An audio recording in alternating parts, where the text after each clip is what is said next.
The letter sat on Erik Andrews' desk for 3 days before he opened it. Plain white envelope. No return address. His name written in unfamiliar handwriting, feminine, careful, like someone had taken their time forming each letter. It arrived on a Tuesday, was still sitting there on Friday morning when his assistant asked if he wanted her to dispose of it. Leave it, he'd said. Now it was Friday evening. The sun hung low over the Savannah River, turning the water copper and gold. From his corner office on the top floor of Andrews Maritime Holdings, Erik could see riverboats churning their slow path downstream, tourists crowding river streets, cobblestones below, the suspension bridge stretching toward South Carolina in the distance. 37 years old, and this view had been his inheritance, his prison, his entire world. He picked up the envelope. The paper inside was single sheet. No letter, no explanation. Just a photograph printed on regular copy paper, slightly pixelated like someone had pulled it from social media. A little girl. Maybe 7 or 8 years old. Dark curls pulled into 2 puffs on either side of her head, secured with yellow ribbons. Rich brown skin luminous in summer sunlight. She was mid-laugh, head thrown back, gap-toothed smile wide and uninhibited. And his eyes. Unmistakably his eyes, that specific shade of blue-gray his mother always called the Andrews steel. Erik's hand started shaking. He flipped the photo over. 2 words, written in that same careful handwriting. She's yours. The photograph slipped from his fingers, drifted to the mahogany desk. He stared at it, at her, and did math he'd spent 9 years refusing to calculate. 9 years since Christine. 9 years since the worst mistake of his life.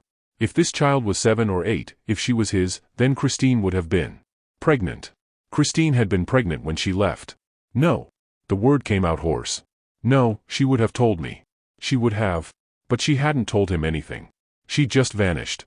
One day she was in his arms, in his bed, in his future. The next day, gone.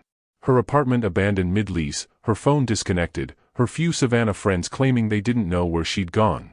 And $40 million withdrawn from the account his mother set up. Erik had spent 9 years telling himself Christine had made her choice. That whatever they'd had, whatever he'd thought they'd had, hadn't been worth more than the payout. That he'd been a summer fling for a grad student who saw an opportunity and took it. He'd built empires on that bitterness. Turned Andrews Maritime from a regional shipping company into an international force. Worked 100-hour weeks. Took beautiful women to charity galas and forgot their names by morning. Became exactly the man his mother wanted, cold, focused, untouchable. And the entire time, there might have been a child. His child. His daughter. Erik grabbed his phone, pulled up his contacts, scrolled to the name he hadn't looked at in years, Vanessa Andrews. His younger sister. They'd barely spoken since their father's funeral 4 years ago, since he'd shut down every relationship that reminded him he was still capable of feeling something. She answered on the 3rd ring. Erik? Did you send me something? His voice came out sharper than intended. An envelope. A photograph. Silence stretched between them. Then, quietly, you opened it. The air left his lungs. You sent this. How do you, Vanessa, how do you know about? Her name is Zoe. His sister's voice cracked. Zoe Andrews Tillman. She's 8 years old. Her birthday is March 14th. She likes boats and books and she draws these elaborate pictures of ships that would make Dad cry. And yes, Erik. She's yours. Anyone with eyes could see it. The office tilted. Erik sat down hard in his leather chair. Where is she? I can't tell you that. Vanessa. I won't betray her like that, his sister said firmly. Christine protected that little girl from this family for 8 years. I'm not going to be the one who. Christine. Her name still hurt. Even after all this time, even through all the anger, her name was a hook in his chest. You've been in contact with Christine? For about 6 months. She reached out after she saw an article about the foundation. Vanessa ran a nonprofit for art education, the one thing their mother hadn't been able to control. We've been talking. Carefully. She's a good person, Erik. She always was. A good person who took $40 million and disappeared. Did she? Vanessa's tone turned sharp. Or is that just what Mother told you? Erik's blood went cold. What are you talking about? I can't do this over the phone. His sister exhaled slowly. And I won't do it without Christine's permission. I sent you the photograph because you deserve to know Zoe exists. What you do with that information is up to you. But if you're going to go after her, if you're going to make this ugly, I'm telling you right now, I'll stand with her, not you. The line went dead. Erik sat in the gathering darkness of his office, staring at the photograph of a little girl with his eyes and Christine's smile, and felt the careful walls he'd built around his heart start to fracture. 9 years earlier, June 2015. Forsyth Park in June was something close to magic.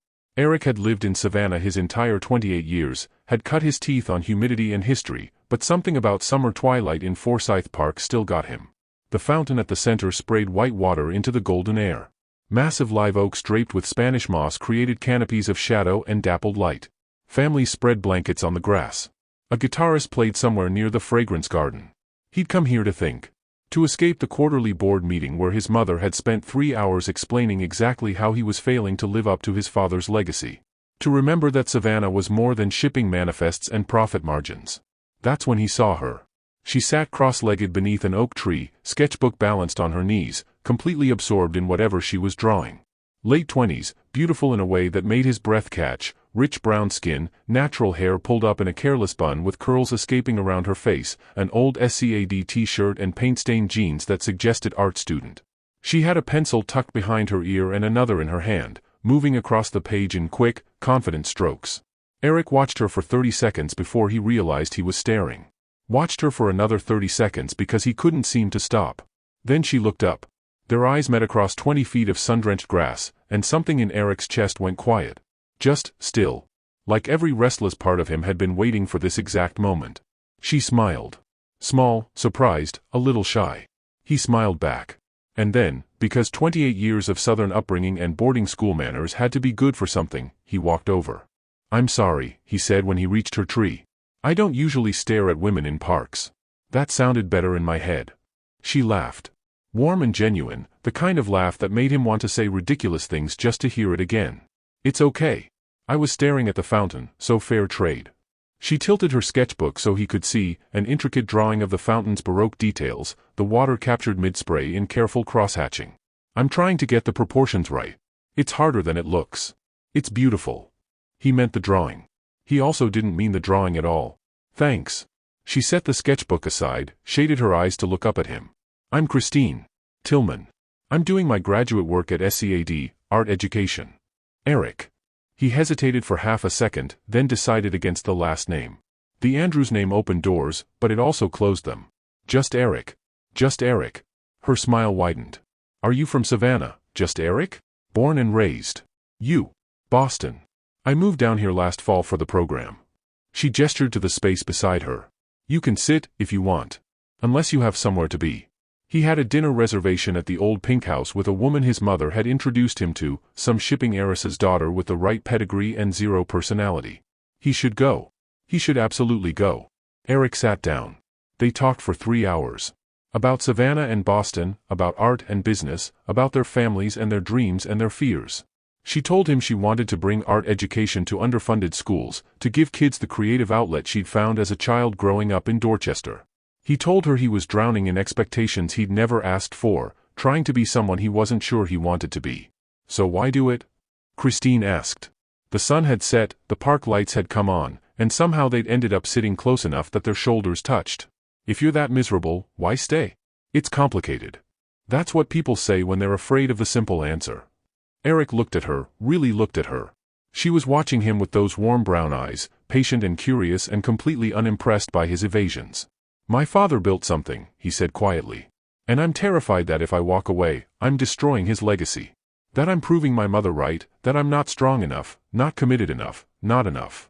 Christine reached over and took his hand. Just laced her fingers through his like it was the most natural thing in the world. "Your father's legacy isn't a company," she said. "It's you. And you're enough exactly as you are." He kissed her. Right there in Forsyth Park with the fountain spraying and the guitarist playing and the Spanish moss swaying overhead, Erik kissed this woman he'd known for 3 hours and felt like he was finally coming home. When they broke apart, Christine was smiling. "Just Erik," she murmured.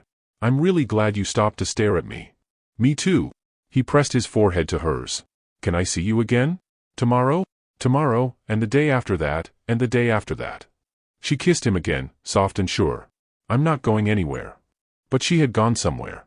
2 months later, she was gone, and Erik had spent 9 years trying to figure out how he'd lost her. Present day, June 2024.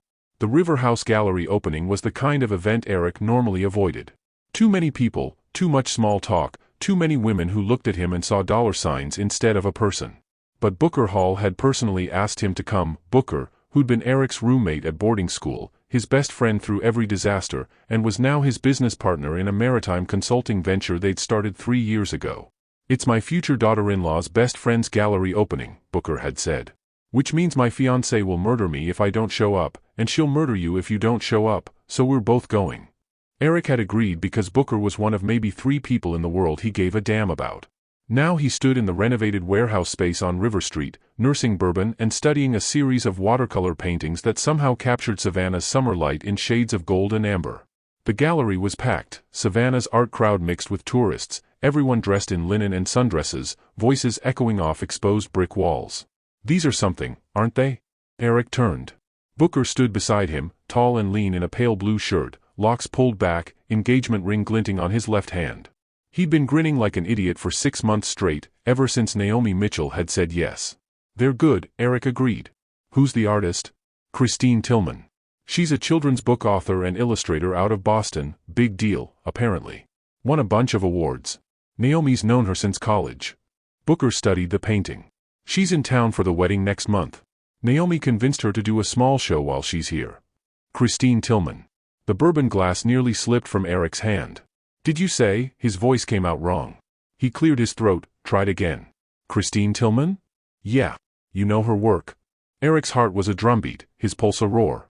9 years. 9 goddamn years, and she was here. In Savannah. 20 feet away, probably, in this very room. Where is she? The words came out too sharp. Booker's eyebrows rose. "The artist? I think she's..." "Erik, you okay?"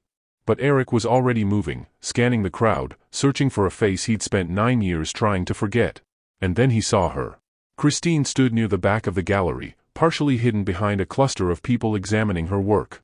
35 now, where she'd been 26.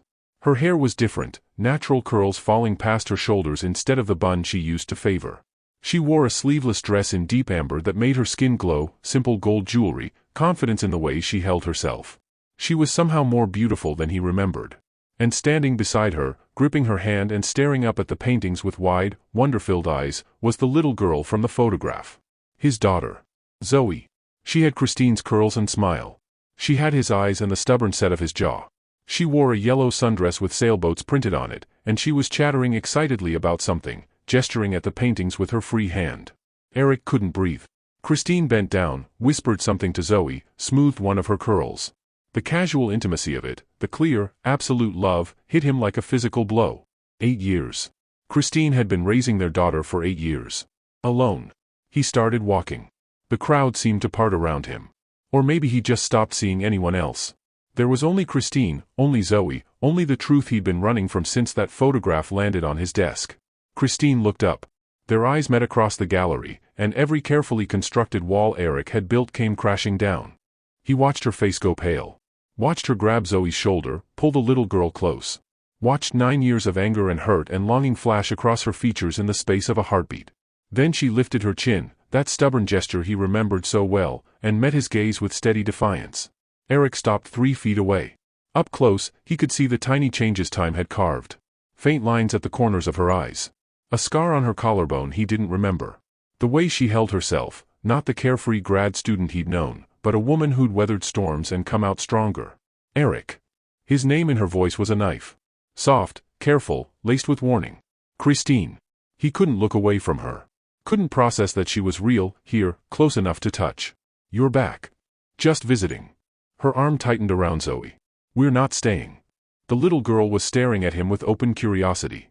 Those blue-gray eyes, his eyes, studying him like he was a puzzle to solve. "Who's that, Mama?" Zoe asked. "Mama. Not Mom. Mama." Christine's jaw tightened. "Just someone I used to know, baby. Someone you used to know." Erik's laugh came out bitter. "That's one way to put it." "Erik." Christine's voice dropped to a furious whisper. "Not here. Not now." "When, then?" He took a step closer, watched her instinctively shift to keep Zoe behind her. The protective gesture made his chest ache. "When were you planning to tell me I have a daughter?" The people around them went quiet. Erik felt eyes turning toward them, felt the weight of attention and speculation. Christine's expression went from wary to furious in a heartbeat. "You gave up that right 9 years ago," she said, voice low and sharp as broken glass. "When you paid me $40 million to disappear." Erik stared at her. "What the hell are you talking about? You're the one who took the money and ran." Excuse me? The account was emptied, Christine. You took every penny and vanished. I spent months trying to find you.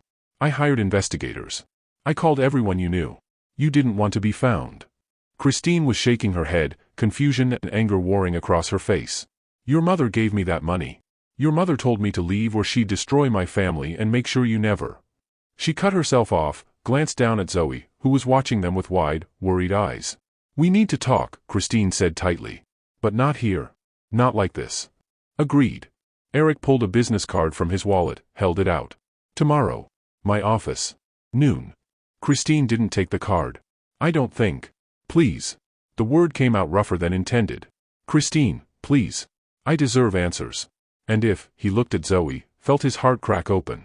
If she's mine, we need to figure this out. Something shifted in Christine's expression. Some of the anger bled away, leaving exhaustion and old hurt. She's yours, Christine said quietly. I've never lied about that. Not to her, not to anyone. Erik's knees almost gave out. Tomorrow, he managed. Please. Christine finally took the card. Her fingers brushed his, and the contact sent electricity up his arm. Tomorrow, she agreed. But just you and me. Zoe doesn't need to be part of this conversation. Not yet. Of course. Erik couldn't stop staring at his daughter. Does she know about me? She knows she has a father. She knows his name is Erik and he lives in Savannah. Christine's voice softened slightly. She knows I loved him once, a long time ago. Loved. Past tense. Erik forced himself to step back, to give them space. Tomorrow, he repeated. Christine nodded once, then took Zoe's hand and guided her toward the exit. The little girl looked back over her shoulder, studying Erik with those impossible eyes. Bye, mister, Zoe said. Bye, sweetheart. The endearment slipped out before he could stop it. Then they were gone, disappearing into the Savannah night, and Erik stood in the middle of the gallery with his entire world rearranged. Booker appeared at his elbow. Want to tell me what the hell that was? Erik looked at his best friend, the one person who'd been there through the aftermath of Christine's disappearance, who'd watched him turn cold and bitter and alone. That, Erik said slowly, was the woman I've loved for 9 years. And apparently, the mother of my 8-year-old daughter. Booker's eyes went wide. Oh, shit. Yeah. Erik stared at the gallery entrance, at the space where Christine had been. Shit. His phone buzzed. A text from an unknown number. The mansion on Forsyth. Room 12. Noon tomorrow. Come alone. Christine. Erik saved the number, pressed his palm to his chest where his heart was trying to break through his ribs. 9 years he'd been empty. 9 years he'd been half alive. And now Christine was back, with his daughter, and nothing would ever be the same again. The mansion on Forsyth sat directly across from the park where they'd met 9 years ago. Erik stood on the sidewalk at 11:45, staring up at the restored Victorian mansion-turned-boutique hotel, and wondered if Christine had chosen this location on purpose. Some kind of poetic irony, meeting at the scene of the crime, so to speak. The place where everything had started. The place where he'd been stupid enough to believe in forever. June humidity pressed against his skin despite the linen shirt and lightweight slacks. Tourists wandered past, taking photos of Forsyth Park's fountain across the street. The same fountain Christine had been sketching that first day. The same fountain that showed up in her paintings now, golden and luminous and just out of reach. Like everything else he'd lost. Erik climbed the steps. The mansion's interior was all restored elegance, original heart pine floors, ornate crown molding, antique furniture mixed with modern comfort. A young woman at the front desk smiled at him. Can I help you? I'm meeting someone. Room 12. Her smile didn't falter, but something shifted in her eyes. Recognition, maybe. The Andrews name carried weight in Savannah, even when he didn't use it. Second floor, end of the hall. Erik took the stairs because he needed the extra minute. Needed to figure out what the hell he was going to say to the woman he'd loved and lost, who apparently had spent 9 years believing he'd paid her to disappear. Which made exactly 0 sense. His mother had been the one to set up the account. His mother had been the one to insist Christine was only interested in the family money. His mother had been the one to tell him Christine had withdrawn every penny and vanished. Or is that just what mother told you? Vanessa's words from yesterday echoed in his head. Erik reached room 12 and knocked. The door opened immediately, like Christine had been waiting on the other side. She'd changed since last night. Jeans and a simple white sleeveless blouse, natural hair pulled back in a low ponytail, minimal makeup. She looked younger like this. Looked more like the 26-year-old grad student who'd turned his world upside down in Forsyth Park. Except for her eyes. Her eyes were older, warier, holding 9 years of hurt he'd apparently put there. You came alone? Christine asked. You asked me to. She studied him for another moment, then stepped back to let him enter. The room was small but elegant, four-poster bed, antique writing desk, windows overlooking the park. Zoe's yellow backpack sat on a chair, a well-loved stuffed narwhal peeking out the top. Children's books were stacked on the nightstand. Evidence of his daughter everywhere. Where is she? Erik asked. With my ma. They're at the aquarium. Christine closed the door, kept her distance. We have 2 hours before they get back. Your ma? Simone? Christine's eyebrows rose slightly. You remember her name. I remember everything. The words came out more raw than intended. I remember you telling me about growing up in Dorchester, about your mom working 2 jobs to keep you in art supplies. I remember you crying when you got into SCAD's grad program because you were the first person in your family to get a master's degree. I remember. Don't. Christine held up a hand. Don't do that. Don't pretend the past 9 years didn't happen. I'm not pretending anything. I'm telling you I remember. All of it. Including the morning I woke up and you were just gone. The morning you, Christine's laugh was bitter. Is that what you tell yourself? That I just disappeared? That you woke up and I was gone? That's what happened. That's what your mother made happen. Christine crossed her arms, and Erik could see her hands trembling. Do you want to know what really happened, Erik? Do you want to know what that last day was actually like? He wasn't sure he did. But he nodded anyway. Christine walked to the window, stared out at Forsyth Park. It was September 12, 2015, she said quietly. I was 12 weeks pregnant. I'd known for 2 weeks, and I was terrified to tell you because we'd only been together 3 months and you had all this pressure from your family and I didn't want you to think I was trapping you. Erik's chest constricted. 12 weeks. She'd been 12 weeks along. I was going to tell you that weekend, Christine continued. We had plans, remember? You were going to take me to Tybee Island. But then your mother showed up at my apartment. The bottom dropped out of Erik's stomach. She showed up at 9 in the morning with 2 lawyers and a briefcase full of documents. Christine's voice stayed steady, but Erik could hear the fractures underneath. She told me she knew about the pregnancy. She'd had someone following me, they'd seen me at the clinic. And she told me exactly what was going to happen. Christine. She said if I tried to contact you, if I tried to claim the baby was yours, her lawyers would destroy me. They'd dig into my background, my family's background. They'd find every parking ticket, every late bill payment, every mistake anyone in my family had ever made. She said my mom would lose her job. That my scholarship would disappear. That she'd make sure I never worked in education anywhere. Christine turned to face him, and the pain in her eyes made Erik's knees weak. But she'd make me an offer, Christine said. $40 million. Enough to set up my child for life, enough to make sure my family was protected. All I had to do was sign an NDA, take the money, and disappear. Never contact you, never tell you about the baby, never come back to Savannah. No. The word came out strangled. No, my mother wouldn't. She had the papers drawn up already, Erik. Legal documents saying I'd never claim the Andrews name, never seek support, never tell anyone who the father was. Christine's hands clenched into fists. And she told me that if I refused, she'd make sure you never believed the baby was yours anyway. She'd plant evidence of other relationships, make it look like I was lying to trap you. She said you'd choose the family over me, you'd have to, and I'd end up with nothing except a ruined reputation and a child who'd grow up knowing their father rejected them. Erik felt sick. I didn't take the money because I wanted it, Christine said, voice breaking.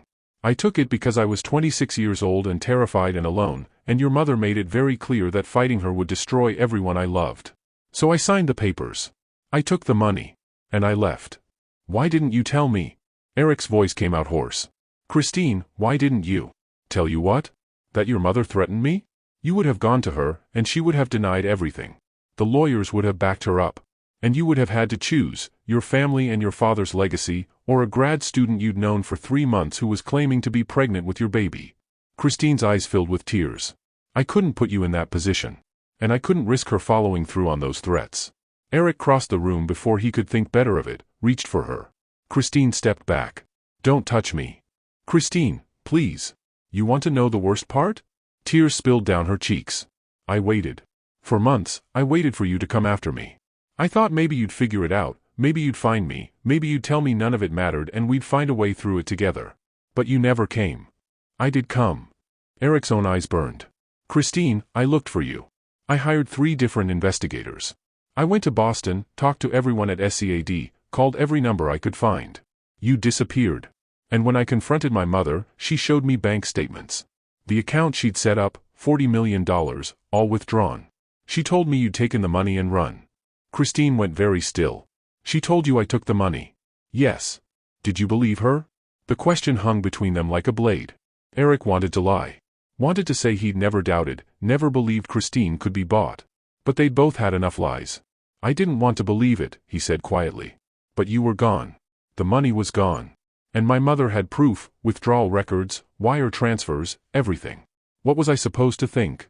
You were supposed to know me. Christine's voice cracked. You were supposed to know I wouldn't do that. That what we had was real. I was 28 years old and my entire world had just imploded. The woman I loved had vanished, my mother was telling me I'd been played, and I had investigators telling me you'd covered your tracks so thoroughly it was like you'd planned your disappearance for months. Erik dragged a hand through his hair. I didn't know what to believe. So I believed the evidence in front of me. And I believed your mother when she said you'd choose the family over me. Christine wiped at her tears. I guess we were both wrong. Or both right. I don't even know anymore. Silence settled between them, heavy with 9 years of misunderstanding. She played us, Erik said finally. My mother played both of us. Yes. The money. Did you really take it? Christine nodded slowly. I put it in a trust for Zoe. I've never touched it except for her, education fund, medical expenses, things she needs. I support us with my books. I didn't want. She trailed off, shook her head. I didn't want to owe your family anything more than I already did. Erik thought about the last 9 years. The bitterness, the loneliness, the way he'd hardened himself against feeling anything. All of it built on a lie his mother had constructed. I have a daughter, he said quietly. We have a daughter. Her name is Zoe Andrews Tillman. Christine's voice softened slightly. She's 8 years old. She's brilliant and funny and she has your stubbornness and your eyes and your weird obsession with how things work. She takes everything apart to see what's inside. She wants to be a marine biologist or a ship captain or possibly both. She likes boats. She's obsessed with boats. Has been since she was 3. I've taken her to every maritime museum on the East Coast. A small, sad smile crossed Christine's face. She asked me once why she loved boats so much when we lived in Boston. I told her maybe it was in her blood. Erik's throat closed up. Can I meet her? Properly? I don't know. Christine wrapped her arms around herself. Erik, you're a stranger to her. And I can't let you just walk into her life and then walk back out. She deserves better than that. I'm not walking out. You say that now. I mean it. Erik took a careful step closer. Christine didn't retreat this time. Christine, I spent 9 years believing you didn't want me. That I wasn't enough to make you stay. Do you really think I'm going to walk away now that I know the truth? Now that I know I have a daughter? You have a billion-dollar company to run. A life here. Expectations. Christine met his gaze. I won't let Zoe become an obligation you resent. She could never be an obligation. Erik closed the remaining distance between them, stopped just short of touching. And neither could you. Christine's breath hitched. Erik, I loved you. The words came out rough, honest. 9 years ago, I loved you more than I've ever loved anything. And yeah, I believe my mother's lies. I let bitterness and hurt turn me into someone I don't recognize. But I never stopped. He cut himself off, but Christine heard it anyway. Never stopped what? She whispered. Never stopped loving you. The confession hung between them, enormous and terrifying. Christine closed her eyes. When she opened them, they were full of tears again. Don't say things like that. Don't make this harder than it already is. Why is it hard? Because I can't trust you. The words burst out of her, raw and desperate. Erik, your mother destroyed us once. What's to stop her from doing it again? What's to stop your entire family from making our lives hell the second they find out about Zoe? I am. Erik reached up slowly, giving Christine time to pull away. When she didn't, he cupped her face in his hands. I'm what's stopping them. Because I'm not 28 anymore, and I'm not under my mother's control.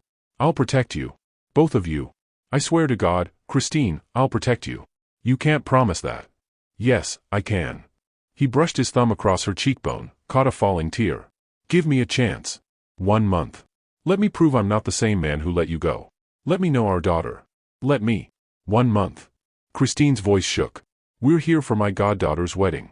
For weeks, then we go back to Boston. For weeks, then. And if I say no? If I decide this is too much, too complicated? Erik's heart clenched, but he forced himself to step back, to drop his hands. Then I'll respect that, he said quietly. I'll set up support for Zoe, make sure you both have everything you need. I won't fight you for custody or try to force my way into her life. But Christine, his voice cracked. Please don't say no. Please don't take her away again. Take away my chance to know her. Christine studied him for a long moment. Erik could see her weighing options, calculating risks, trying to protect their daughter from potential hurt. Finally, she pulled her phone from her pocket, opened the calendar. Naomi's wedding is July 6th, she said. We fly back to Boston on July 10th. That gives you 4 weeks. But we have rules. Anything. You meet Zoe in public places first. No pressure, no big declarations about being her father. We let her get to know you naturally. Okay. You don't make promises you can't keep. No, I'll always be here, or we're a family now. Not until we know this is sustainable. Okay. And if your mother comes near us, if she tries anything, I'll handle my mother. Erik's voice went hard. She won't touch you or Zoe. I promise. Christine nodded slowly, then looked down at her phone again. There's something else you should know, she said. About where we're staying. The mansion? Not exactly. Christine's expression turned wry. Booker Hall is marrying my goddaughter, Naomi. They offered us their guest house for the month. It's in the garden behind their main house on Whitaker Street. Apparently, Booker's business partner owns the property and okayed it. Erik went very still. Booker's business partner. Yes. Some guy named. Christine looked up, saw his face, and stopped. Oh, no. I own that house, Erik said. Bought it 3 years ago as an investment property. Booker and Naomi rent the main house. The guest house has been empty since. Since forever, apparently, because Naomi said her fiancé's partner never uses it. Christine closed her eyes. Of course. Of course you own it. I didn't know you'd be staying there. I swear, I didn't. I know. Christine laughed, but it sounded slightly hysterical. The universe has a sick sense of humor. You could stay here. At the mansion. I'll cover the cost. No. Christine shook her head firmly. Naomi's my goddaughter. I want to be close to her before the wedding. And Zoe loves the garden. We're staying. Which means we'll be. Erik trailed off. Neighbors, Christine finished. We'll be neighbors. They stared at each other, and despite everything, the pain, the anger, the 9 years of loss, Erik felt his mouth curve into a small smile. Neighbors, he repeated. I can work with that. This doesn't mean, Christine started, but Erik's phone rang, cutting her off. He glanced at the screen. Vanessa. I need to take this, he said. It's my sister. Christine nodded, moved to give him privacy, but Erik put the phone on speaker. Vanessa. Erik, thank God. His sister's voice was tight with stress. Mother knows. About Christine being back. About Zoe. Erik's blood went cold. How? Someone at the gallery last night must have said something. She called me an hour ago, demanding information. Erik, she's furious. She's talking about lawyers and custody, Anne. Let her talk. Erik's voice came out flat, dangerous. She has no rights here. She's saying Christine violated the NDA. That the money was contingent on. The NDA my mother strong-armed a 26-year-old pregnant woman into signing? Erik cut her off. Yeah, that'll hold up great in court. Especially when Christine testifies about the threats, the manipulation, the way mother lied to both of us. Silence on the line. Then, quietly, you believe her. Christine. Yes. Good. Vanessa exhaled. Because I have copies of everything, Erik. The original agreement mother drafted, the threat assessment her lawyers did on Christine's family, emails discussing how to handle the situation. I've been collecting evidence for months, ever since Christine and I started talking. If mother tries anything, we bury her. Erik looked at Christine, saw the shock and hope warring on her face. Why? He asked his sister. Why would you do that? Because what mother did was wrong. Because I've watched you be miserable for 9 years. Because Zoe deserves to know her father, and Christine deserves not to live in fear. Vanessa's voice strengthened. And because I'm tired of this family destroying people. Dad would be ashamed of what we've become. Erik's eyes burned. Thank you. Don't thank me yet. Mother's not going to back down easy. She's already called the family lawyers, started making noise about. Then let her make noise, Erik interrupted. I don't care. She doesn't control me anymore. Another pause. She controls your position at Andrews Maritime. The board can go to hell. Erik looked at Christine, saw her eyes widen. I'm done, Vanessa. Done with the company, done with mother's manipulation, done with pretending any of it matters more than. He stopped himself, but Christine was staring at him with something like wonder. More than what? Vanessa asked softly. More than them, Erik said. More than Christine and Zoe. Oh, Erik. His sister's voice cracked. It's about damn time. They talked for another few minutes, logistics, legal strategies, ways to protect Christine and Zoe from Margaret's inevitable counterattack. When Erik finally hung up, Christine was still watching him. "You can't walk away from your company," she said. "Erik, that's your entire life." "No." He crossed back to her, stopped close enough to feel her warmth. "That was my prison. My excuse for not having to feel anything, not having to risk anything. You and Zoe, you're my life. If I get the chance to be part of yours." Christine's breath caught. "You're serious?" "Completely. Your mother will fight you. Let her fight. She'll lose." Erik reached for Christine's hand, half expecting her to pull away. She didn't. "I lost you once because I was too weak to stand up to her. I'm not making that mistake again." "You weren't weak. You were young, and she manipulated both of us." "Maybe. But I'm not young anymore. And I'm not letting her take anything else from me." Christine looked down at their joined hands, her expression unreadable. "For weeks," she said finally. "You have 4 weeks to prove this is real.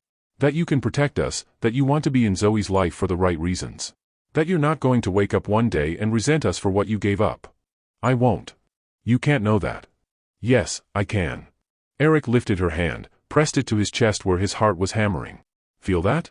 That's the first time I've felt alive in 9 years. You did that. You and Zoe. I'm not giving that up for anything." Tears slipped down Christine's cheeks again, but she was smiling now. Small, tentative, but real. "You always were too good with words," she whispered. "Only when they're true." They stood there, hands clasped, 9 years of hurt slowly beginning to heal. And then Christine's phone chimed. She checked it, sighed. "My ma. They're on their way back." "Okay." Erik reluctantly released her hand.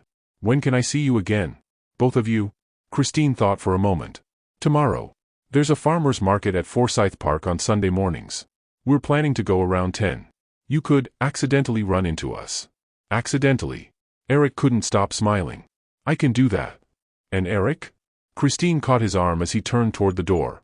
"Thank you. For believing me. For wanting to know her. It means," her voice cracked. "It means everything." Erik cupped her face one more time, rested his forehead against hers. "I'm sorry," he said quietly. "For not fighting harder 9 years ago. For believing my mother's lies. For every day you had to raise our daughter alone. I can't get that time back, but I swear to God, Christine, I'll spend the rest of my life making it up to you. Both of you." Christine closed her eyes, leaned into his touch for just a moment. Then she stepped back, and the distance between them felt like miles. "Tomorrow," she said. 10 o'clock. Forsyth Park. I'll be there." Erik left before he could do something stupid like kiss her, like beg her to give him more than 4 weeks, like promise her forever when he'd already broken that promise once. But as he walked back through Savannah's humid streets, past tourists and history and the weight of his family's legacy, Erik felt something he hadn't felt in 9 years. Hope. Erik arrived at Forsyth Park at 9:30. Pathetic, maybe, showing up half an hour early like some nervous teenager.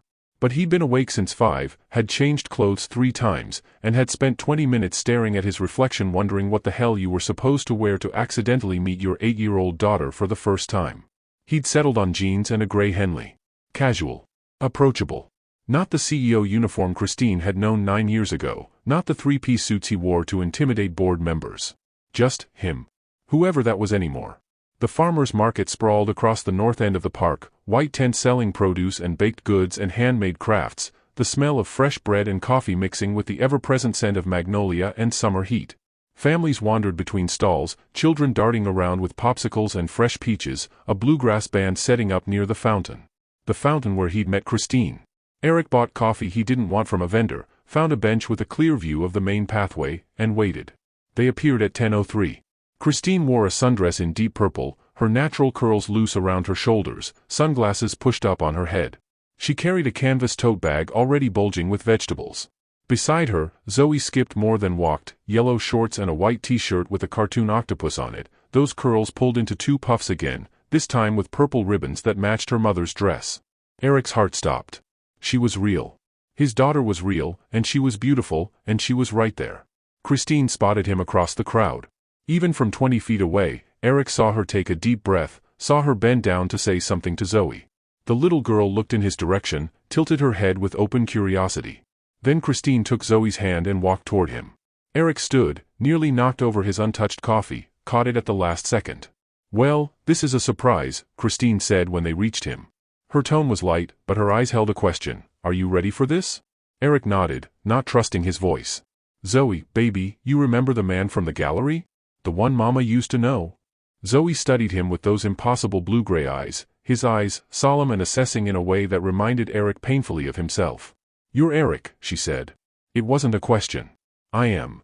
Erik crouched down so he was at her eye level. And you're Zoe. Zoe Andrews Tillman. She said her full name with pride. The Andrews part is from my daddy. Mama says he lives here in Savannah. The ground tilted beneath Erik's feet. Zoe, Christine said softly, a warning and a comfort all at once. But Zoe was still watching Erik. Do you know my daddy? The question was so innocent, so hopeful, that Erik's throat closed up entirely. Christine rescued him. Baby, why don't we look at the honey stand? You wanted to get some for Ma's tea, remember? Okay. Zoe's attention shifted immediately, the way kids did. Can I get the one with lavender? We'll see.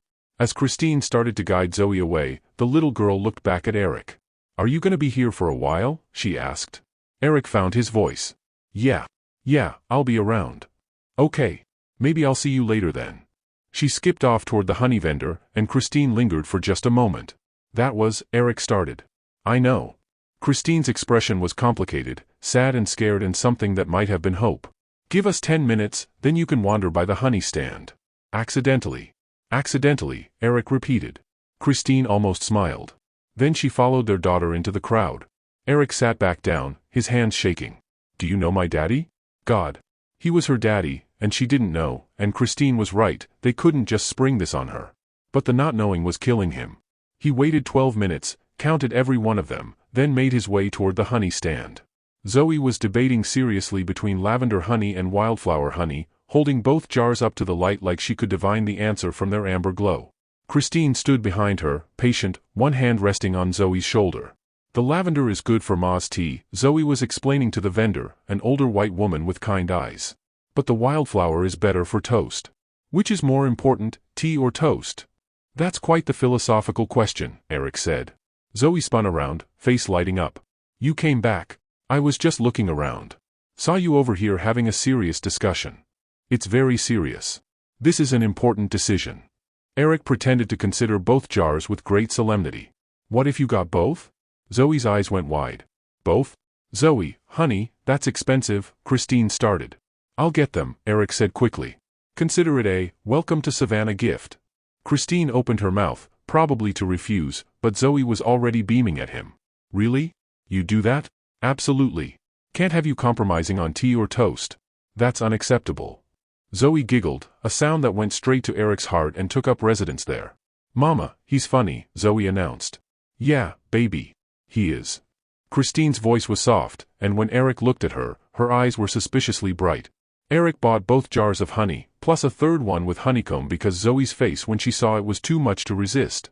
As they moved away from the stand, Zoe chattering about bees and pollination and how honey never spoils, Christine fell into step beside him.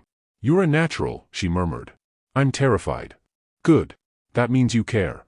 They wandered through the market together, and if anyone thought it strange, the three of them looking like a family, looking like they belonged together, no one said anything.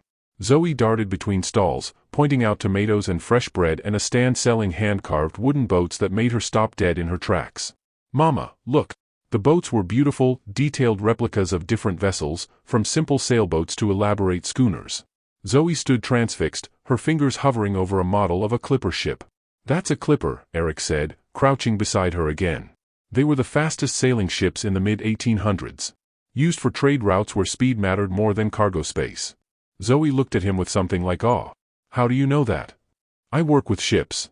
Maritime consulting, helping companies design better vessels, more efficient routes. You work with boats? Her whole face transformed. Mama, he works with boats. Christine was watching them with an expression Erik couldn't quite read. I know, baby. That's so cool. Zoe turned back to the models. I want to work with boats when I grow up. Or maybe be a marine biologist. I can't decide. Why not both? Erik suggested. You could study marine biology and work on research vessels. You can do that? Absolutely. There are scientists who spend months at sea, studying ocean life from ships. Zoe's eyes went even wider. That's what I'm gonna do then. The vendor, a weathered man with calloused hands, smiled at their conversation.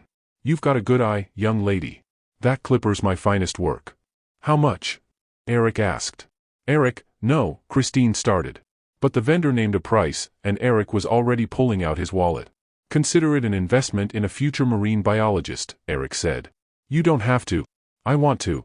Erik handed the money over, accepted the carefully wrapped package. Then he knelt down and offered it to Zoe. For you. For your collection. Zoe took the package like it was made of glass. Thank you, she whispered. Then, without warning, she threw her arms around Erik's neck. The hug lasted maybe 3 seconds. But in those 3 seconds, Erik felt something in his chest crack open, some frozen part of himself he'd locked away 9 years ago thawing all at once. When Zoe pulled back, she was grinning. This is the best day. Yeah, Erik managed, his voice rough. It really is. They spent another hour at the market. Bought strawberries and fresh bread and hand-pressed lemonade.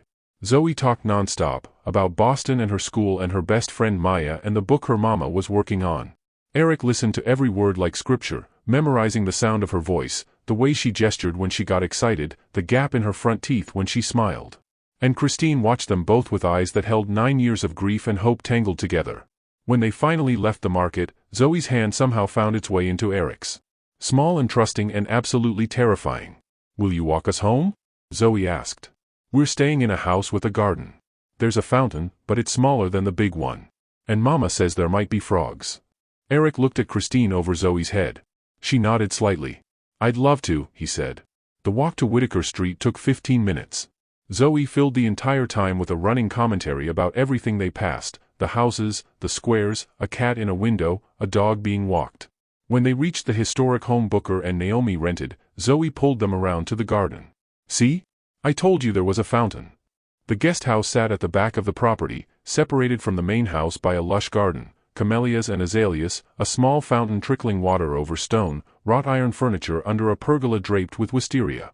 The guest house itself was tiny, maybe 800 square feet, with French doors and window boxes overflowing with flowers. Erik's property. He'd bought it as an investment 3 years ago and had never once set foot in this garden. You should come inside, Zoe announced. Mama made cookies yesterday. They're really good. Zoe, Erik probably has plans, Christine started. No plans, Erik said quickly. Christine hesitated, then sighed. 20 minutes. Then Erik has to go, okay? Okay. The guest house interior was small but charming, living area with a kitchenette, 1 bedroom, 1 bath. But Zoe had already made it home. Her drawings covered the small refrigerator. Books were stacked everywhere. The wooden clipper ship sat in pride of place on the coffee table. Zoe brought Erik 3 cookies on a paper napkin, then dragged him to the couch to show him her sketchbook, pages and pages of boats and ocean creatures and what looked like comic strips featuring a superhero octopus. This is Dr. Octavius, Zoe explained seriously. He fights ocean pollution and saves sea turtles. Dr. Octavius is a hero we need, Erik said, just as seriously. Christine watched from the kitchenette, pretending to put groceries away, but Erik caught her smiling. Then Zoe yawned, big and jaw-cracking. Someone's tired, Christine said gently. Market days are long days. I'm not tired, Zoe protested, even as her eyes drooped. How about a quiet hour? You can read in bed. But Erik. We'll come back another time, Christine said firmly. Say goodbye, baby. Zoe's face fell, but she nodded. Then she looked at Erik with those heartbreaking eyes. Will you really come back? I promise, Erik said. If your mama says it's okay. Mama? Christine met Erik's gaze over their daughter's head. Something passed between them, tentative trust, shared fear, the beginning of something that might become hope. Yeah, Christine said softly. He can come back. Zoe hugged Erik again, less surprising this time but no less devastating, then headed to the bedroom with her new book. Which left Erik and Christine alone in the small living room. Thank you, Erik said quietly. For today. For letting me. She likes you. Christine crossed her arms, defensive. I knew she would. You're charming when you want to be. I'm not trying to charm her. I'm just. Erik trailed off. She's incredible, Christine. You raised an incredible kid. We did okay. Christine's voice wavered slightly. Just the two of us. The words hit like a punch. Reminder of all the years he'd missed, all the moments he'd never get back. I'm sorry, Erik said. For all of it. For not being there. His phone rang. Erik almost ignored it, but the ringtone was Vanessa's emergency signal. I have to. Take it, Christine said. Erik answered. Vanessa, what's wrong? Mother's making her move. His sister's voice was tight. She filed for grandparents' rights an hour ago. Emergency custody hearing set for 3 days from now. Erik, she's claiming Christine is an unfit mother who extorted the family and violated the NDA. The world went red. She can't. She can, and she is. Her lawyers already served Christine's hotel, except Christine isn't at the mansion anymore, so it's going to her goddaughter's address next. Erik, they're coming today. Christine had gone pale. What's happening? Erik covered the phone. My mother. She's filing for custody. Process server is coming here. All the color drained from Christine's face. No. No, she can't. She won't win, Erik said fiercely. Christine, I swear to you. But Christine was already backing away, shaking her head. I knew this would happen. I knew she'd come after us. I can't, Erik, I can't let Zoe go through this. She won't have to. We'll fight it. Vanessa has evidence, we have the truth. Your mother has money and power and an army of lawyers. Christine's voice rose, then dropped to a desperate whisper. She'll drag us through court. She'll make Zoe testify. She'll dig up every mistake I've ever made and twist it until I look like. Stop. Erik crossed to her, gripped her shoulders. Stop. I won't let that happen. You can't control what she does. No. But I can control what I do. Erik pulled out his phone, dialed his mother's number. She answered on the first ring. Erik. I was wondering when you'd call. Drop the custody suit. I don't think so, darling. That woman violated her NDA, exposed our family to scandal, and is clearly using an innocent child to. I'll go public, Erik interrupted. With everything. The threats you made to Christine. The lies you told me. The way you manipulated both of us. Vanessa has documentation, mother. Hard evidence of what you did. Drop the suit, or I'll give it all to the press. Silence.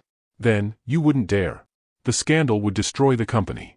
I don't give a damn about the company. Erik's voice went cold. I care about my daughter.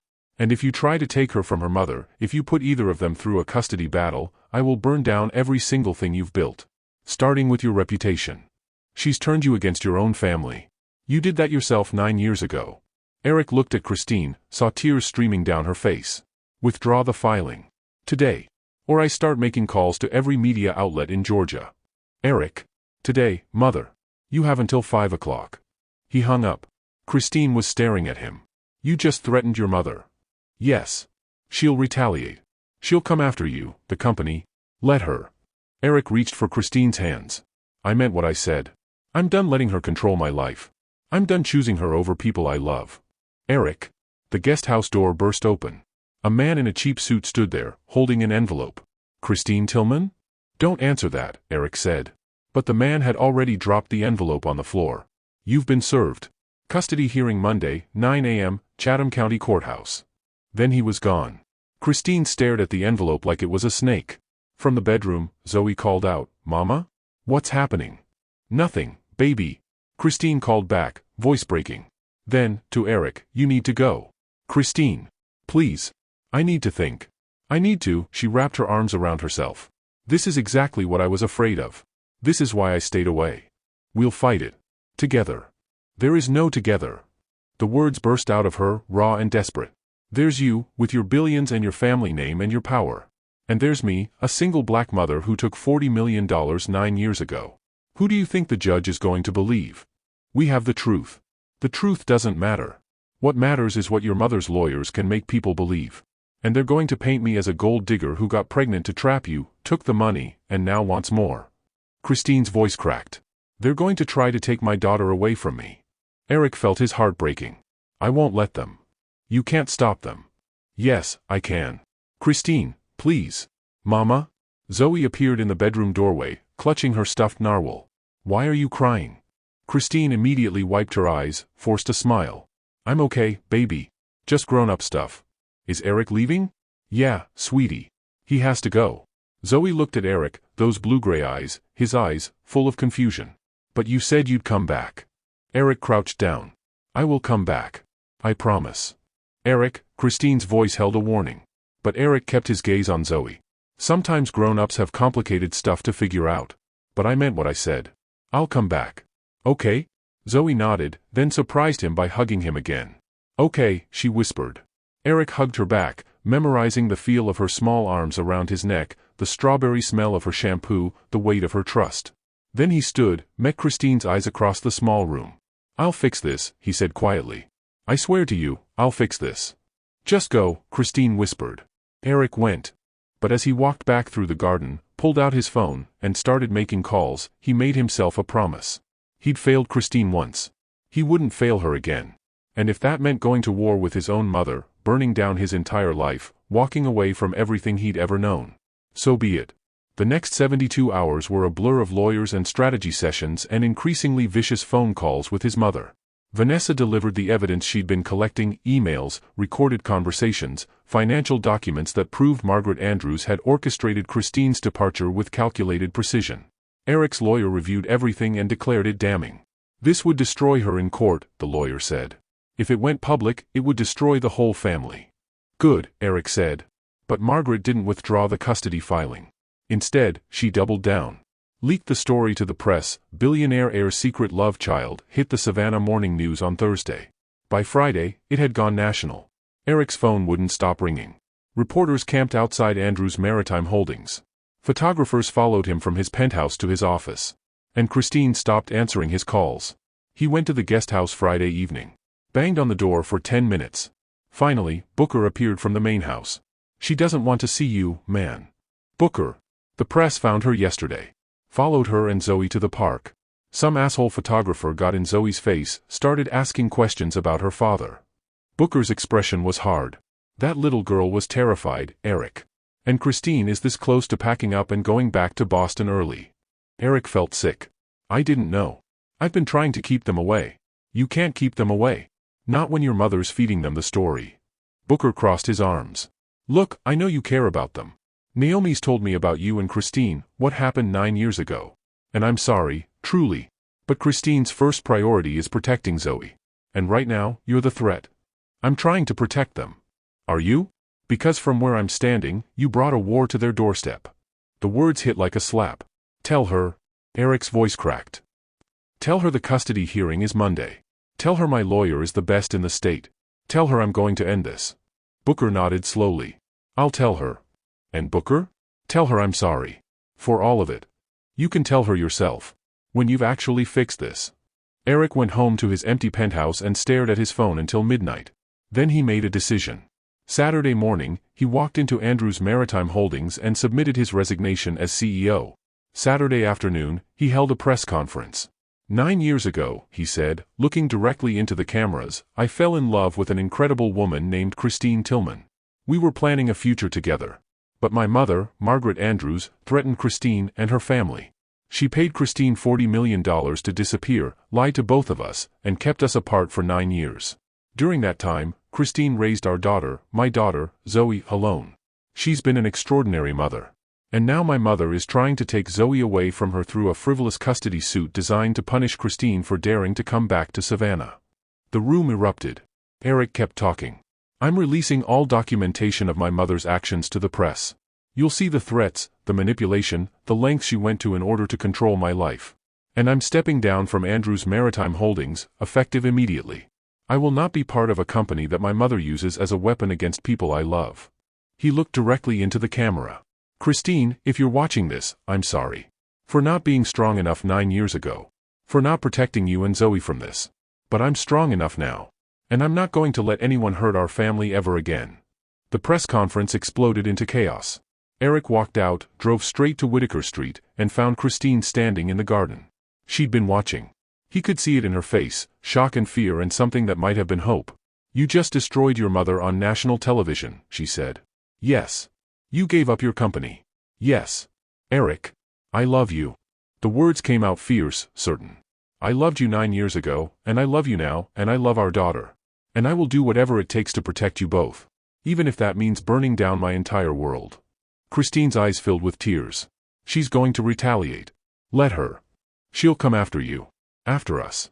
Then we'll face her together. Erik closed the distance between them. Christine, I know I'm asking you to trust me when I've given you every reason not to. But please. Please let me fight for you. For Zoe.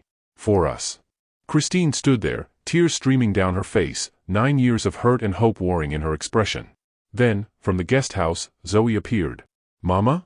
Why is Erik on TV? Christine and Erik both froze. Zoe walked over, tilted her head. The lady at the park showed me on her phone. She said you're Erik Andrews. She said you're really rich. Zoe, baby, Christine started. But Zoe was looking at Erik with those eyes that saw everything. Are you my daddy? She asked. The world stopped. Erik looked at Christine, saw the fear and resignation and love all tangled together. Then he looked at his daughter. Yes, he said quietly. Yeah, Zoe. I'm your daddy. Zoe studied him for a long moment. Then she said, okay. Okay? Erik's voice cracked. Mama said my daddy was a good man who lived in Savannah. That he didn't know about me, but if he did, he would have loved me. Zoe's expression was solemn. She said someday I might meet him. Is that today? Yes, Erik managed. That's today. Zoe nodded thoughtfully. Then, do you love me? More than anything. Do you love Mama? Yes. Are you gonna stay? Or are you gonna leave like people do sometimes? Erik dropped to his knees in the garden, looked his daughter in the eye. I'm going to stay, he said. I'm going to stay for as long as you and your mama want me. I promise. Zoe considered this. Then she walked forward and hugged him. And Erik held his daughter and looked at Christine over Zoe's head, and saw her crying. Monday, Christine whispered. The hearing is Monday. We'll win, Erik said. You don't know that. Yes, I do. Because I'm not fighting alone anymore. We're fighting together. Christine closed her eyes. Then she crossed the garden and put her arms around both of them, around Erik and Zoe, and for the first time in 9 years, they were a family. Even if it was only for this moment. Even if everything fell apart on Monday. For right now, they were together. And that had to be enough. The morning after Zoe learned the truth, Christine woke to 17 missed calls. She lay in the guesthouse bedroom, early July sunlight filtering through the curtains, and stared at her phone screen. 11 calls from numbers she didn't recognize, reporters, probably. 3 from her publisher. 2 from her literary agent. 1 from a producer at Good Morning America. The story had gone viral. Christine closed her eyes and listened to Zoe's soft breathing from the other side of the bed. Her daughter had climbed in with her around midnight, stuffed narwhal clutched tight, and whispered, Mama?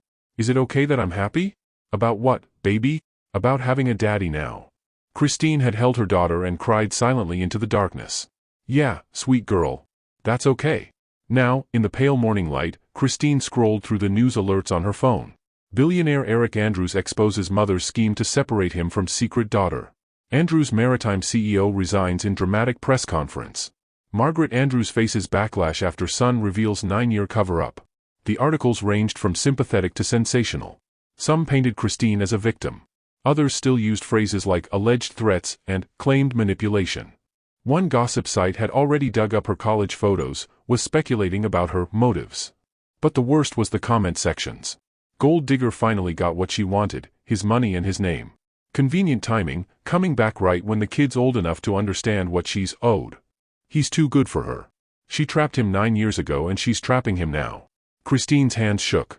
She put the phone down before she could read more. A soft knock on the French doors made her look up. Erik stood in the garden, 2 coffee cups in hand, looking like he hadn't slept. Still in yesterday's clothes, the shirt wrinkled, the jeans creased. But his eyes were clear when they met hers through the glass. Christine carefully extracted herself from Zoe's sleeping form and slipped outside. The July morning was already humid, the garden heavy with the scent of gardenias and impending heat. Erik handed her a coffee, made exactly how she liked it, with oat milk and a touch of honey. He'd remembered after 9 years. You look like hell, Christine said quietly. Spent the night with lawyers. Erik's voice was rough with exhaustion. Going over every possible angle for Monday's hearing. Erik. They can't win, Christine. Vanessa's evidence is damning. The press conference put public opinion on our side. Margaret's lawyers know they're facing a losing battle.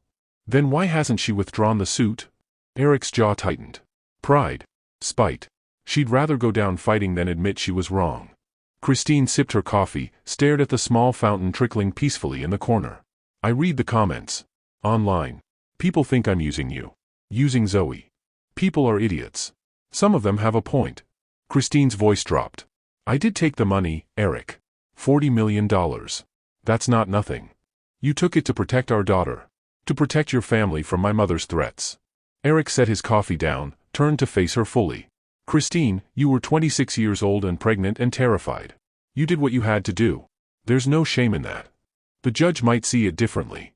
Then we'll make them understand. Erik reached for her hand. My lawyer thinks the hearing will be short. Once the judge sees the evidence of Margaret's manipulation, sees that you're a fit parent, sees that I support you completely. What if that's not enough? The fear Christine had been holding back finally cracked through. What if they decide I'm unfit? What if they give her temporary custody while they investigate, and Zoe has to go stay with your mother, Anne? Stop. Erik pulled her against his chest. That's not going to happen. You can't promise that. I can promise that I won't let anyone take her from you. Even if I have to grab you both and drive to Canada, Christine, no one is taking our daughter. Despite everything, Christine almost smiled. That's kidnapping. Then I'll be a kidnapper. Erik's arms tightened around her. I've already lost 9 years. I'm not losing one more day. They stood there in the quiet garden, holding each other while the world tried to tear them apart, and Christine let herself have this moment. This brief space where it was just them, no lawyers or reporters or custody battles. Just Christine and Erik, the way they'd been 9 years ago. I'm scared, she whispered. Me too. What if we can't beat her? We will. You keep saying that. Because I believe it. Erik pulled back enough to cup her face. Do you trust me? Christine looked into his eyes, those blue-gray eyes Zoe had inherited, full of determination and fear and love, and wanted desperately to say yes. I'm trying, she said instead. That's enough. Erik pressed his forehead to hers. That's enough. The French doors opened. Mama? Is it time for breakfast yet? Zoe stood there in her pajamas, narwhal dangling from one hand, hair a wild corona of curls. She looked at Christine and Erik standing close together and smiled. Are you guys hugging? Yeah, baby. Christine stepped back, wiped at her eyes. Just a good morning hug. Can I have one too? Zoe ran over, and suddenly Christine and Erik were both holding her, the three of them tangled together in the morning heat, and for just a moment everything felt right. Then Zoe pulled back and looked at Erik seriously. Daddy? Are you coming to the wedding tomorrow? Daddy. She'd said it so naturally, like she'd been saying it her whole life. Erik's voice went rough. Do you want me to come? Yeah. Aunt Naomi said I could bring a +1 to the kids' table. I want to bring you. Erik looked at Christine over their daughter's head. It's Naomi's wedding, Christine said softly. If you want to come, I want to come. Okay. Zoe beamed. You have to wear fancy clothes though. Mama got me a purple dress with flowers. It's really pretty. I bet you'll be the prettiest one there. Obviously. Zoe said it with such confident 8-year-old certainty that both Christine and Erik laughed. The moment of lightness felt like a gift. Then Christine's phone rang. Her lawyer. Christine stepped away to answer. Ms. Tillman, we have a problem. The problem was a witness. Margaret's lawyers had found Christine's former roommate from grad school, a woman named Diane Porter who Christine hadn't spoken to in 8 years. According to the court filing that arrived 20 minutes later, Diane was prepared to testify that Christine had talked about landing a rich husband and had deliberately pursued Erik for his money. It's a lie, Christine told her lawyer, hands shaking. I never said that. Diane and I barely knew each other, we shared an apartment for 1 semester, that's it. It doesn't matter if it's true. It matters if the judge believes it's plausible. Her lawyer's voice was grim. Margaret's team is building a narrative. Young woman from working-class background targets wealthy heir, gets pregnant intentionally, takes the money, now wants more. This witness supports that story. But the evidence, Vanessa's recordings, show that Margaret made threats. They don't disprove that you might have had ulterior motives from the beginning. A pause. Ms. Tillman, I'm not saying I believe this. I'm saying this is what we're up against. We need to be prepared. After the call ended, Christine sat on the guest house steps and tried to breathe. Erik found her there 10 minutes later. Christine? What happened? She told him. Watched his face go dark with fury. We'll destroy her testimony. We can't destroy it, Erik. We can discredit it, maybe, but there will always be doubt. Christine looked at him. Your mother is smart. She knows she can't win on the facts, so she's going to win on perception. Make me look like exactly what people already want to believe, the poor black girl who seduced the rich white boy for his money. The racist undertones hung unspoken between them. We'll fight it, Erik said. I know. But what if fighting isn't enough? Christine's voice cracked. What if the judge decides there's enough doubt about my character to warrant further investigation? What if they grant temporary custody to your mother while they sort it out? That won't happen. It could happen. Christine stood abruptly. Erik, your mother has unlimited resources. She can drag this out for months, years. She can make our lives a legal nightmare.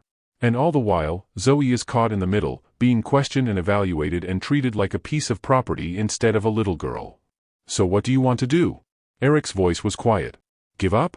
I want to take my daughter and go home to Boston where we were safe. The words hung between them like a blade. Erik went very still. You want to run. I want to protect her. Running isn't protecting her. It's letting my mother win. Maybe she's already won. Christine's control finally broke. Maybe coming back here was a mistake. Maybe I should have stayed gone, stayed safe, kept Zoe away from all of this. Don't say that. Erik crossed to her. Don't say meeting me was a mistake. I didn't say meeting you. I said coming back. It's the same thing. No, it's not. Christine wrapped her arms around herself. 9 years ago, I loved you. And it destroyed me when I had to leave. But I survived it. I built a good life for Zoe. We were happy. And now? Now what? Now I'm falling in love with you again. The confession tore out of her. And I'm watching our daughter fall in love with you too. And I'm terrified that your mother is going to rip us apart all over again, except this time Zoe will remember. This time it won't just be me who's broken. Erik's eyes were bright. Christine. I can't let that happen to her. I can't let her get attached and then lose you. Better to leave now, before. Before what? Before we become a family. Erik's voice turned fierce. We already are a family. Leaving doesn't change that. It protects her. It breaks her heart. And yours. And mine. Erik grabbed Christine's hands. Don't do this. Don't run because you're scared. I'm not scared. Yes, you are. You're terrified. So am I. But running isn't the answer. Then what is? Fighting. Together. Erik pulled her closer. Christine, I know my mother is formidable. I know the odds are stacked against us. But we have something she doesn't. What? The truth. And each other. And a daughter who deserves to have both her parents. Erik's voice cracked. Please don't take that away from her. From us? Christine wanted to collapse into him. Wanted to believe they could win this. But she'd spent 9 years learning that love wasn't always enough. The hearing is Monday, she said quietly. Let's see what happens. Then we'll decide. It wasn't a yes. But it wasn't a no either. Erik nodded slowly. Let her go. I should check on Zoe, Christine said. She went inside, and Erik stood alone in the garden with the sinking feeling that he was losing them all over again. Naomi Mitchell's wedding was exactly what she'd dreamed of, intimate ceremony at the Cathedral of St. John the Baptist, reception at a restored mansion on Bull Street, everything draped in white roses and champagne-colored silk. Christine stood in the bride's room, adjusting Naomi's veil, and tried not to think about custody hearings or witness testimony or the way Erik had looked at her this morning when she'd all but said she was planning to run. You're thinking too loud, Naomi said. Christine forced a smile. It's your wedding day. I'm thinking about you. Liar. Naomi turned to face her, stunning in ivory lace. Talk to me. Naomi. Christine, you've been my best friend since freshman year. You held my hair when I had food poisoning. You helped me study for the bar exam. You're Zoe's godmother. Naomi gripped Christine's hands. Whatever's happening, tell me. So Christine did. All of it, the custody hearing, the witness, the fear, the impossible choice between staying and fighting or leaving and protecting Zoe. Naomi listened, then said something Christine didn't expect. You know what I remember most about you and Erik? From 9 years ago, when you just met him. Christine shook her head. You were radiant. Absolutely glowing with happiness. And you told me, I'll never forget this, you said, Naomi, I found him. The person I want to build forever with. Naomi's eyes filled with tears. And then you came back to Boston pregnant and broken, and I watched you rebuild yourself piece by piece. I watched you become this incredible mother, this successful author, this strong woman who didn't need anyone. Naomi. But you were never as happy as you were that summer with Erik. Never as whole. Naomi squeezed her hands. I'm not saying you should stay for him. But maybe you should stay for you. For the woman you were before Margaret Andrews stole your future. I have Zoe to think about. And what kind of life are you teaching her to live? One where you run when things get hard? Or one where you fight for the people you love? Christine's eyes burned. What if we fight and lose? Then you lose together. Naomi smiled through tears. But at least you'll know you tried. And Zoe will grow up knowing her mother didn't give up. That she stood up to bullies and bigots and billion-dollar lawyers. That's a better lesson than safety, Christine. Before Christine could respond, Zoe burst into the room in her purple flower girl dress. Mama. Aunt Naomi. Everyone's waiting. It's time for the wedding. And it was. Erik sat in the third row of the cathedral and watched his goddaughter get married to his best friend. Booker stood at the altar looking happier than Erik had ever seen him. Naomi walked down the aisle like she was floating. And when they said their vows, promises about forever and partnership and choosing each other every day, Erik felt something crack open in his chest. He wanted that. He wanted Christine standing across from him promising forever. Wanted Zoe as their flower girl, throwing petals and giggling. Wanted to build the life his mother had stolen from them. And he was terrified he was about to lose his chance. Christine sat in the front row with Zoe, beautiful in a deep blue dress that made her skin glow. She didn't look at him during the ceremony. Didn't acknowledge him at all. And Erik realized with cold certainty that she was already gone. Already making plans to leave, to take Zoe back to Boston, to build her walls so high he'd never scale them again.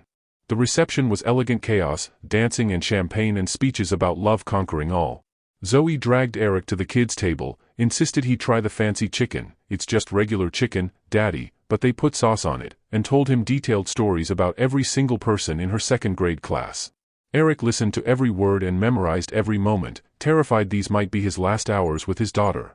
Christine kept her distance. Talked to other guests, danced with Naomi's father, smiled at all the right times. But her eyes were sad, and Erik knew. She was saying goodbye. Around 9, Zoe started yawning. Christine collected her, started making their excuses to leave. Erik intercepted them at the coat check. Can I walk you back?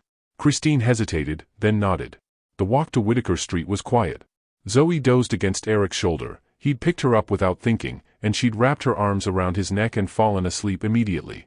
The trust in that gesture broke something in him. When they reached the guest house, Christine unlocked the door. I'll put her to bed, she whispered. Erik carried Zoe inside, laid her gently on the bed still in her purple dress because she was too deeply asleep to change. Christine removed her shoes, covered her with a blanket, kissed her forehead. Then they stepped back outside. The garden was dark except for string lights Naomi had hung in the trees. Crickets sang. The fountain gurgled.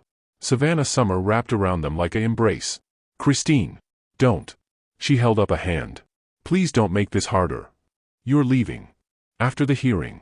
Regardless of what happens. Christine's voice was steady, but Erik could hear the fractures underneath.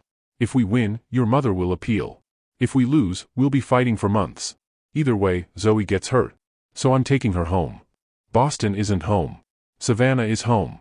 We're home. You can't just say things like that and expect. I love you. Erik closed the distance between them. I loved you 9 years ago. I love you now. I will love you tomorrow and every day after that, whether you're in Savannah or Boston or on the moon. You and Zoe, you're my family. You're my home. And I know I don't deserve another chance, but I'm asking anyway. Please don't leave. Erik. Marry me. The words fell into the humid night like stones into still water. Christine stared at him. What? Marry me. Erik's heart was pounding so hard he thought it might break through his ribs.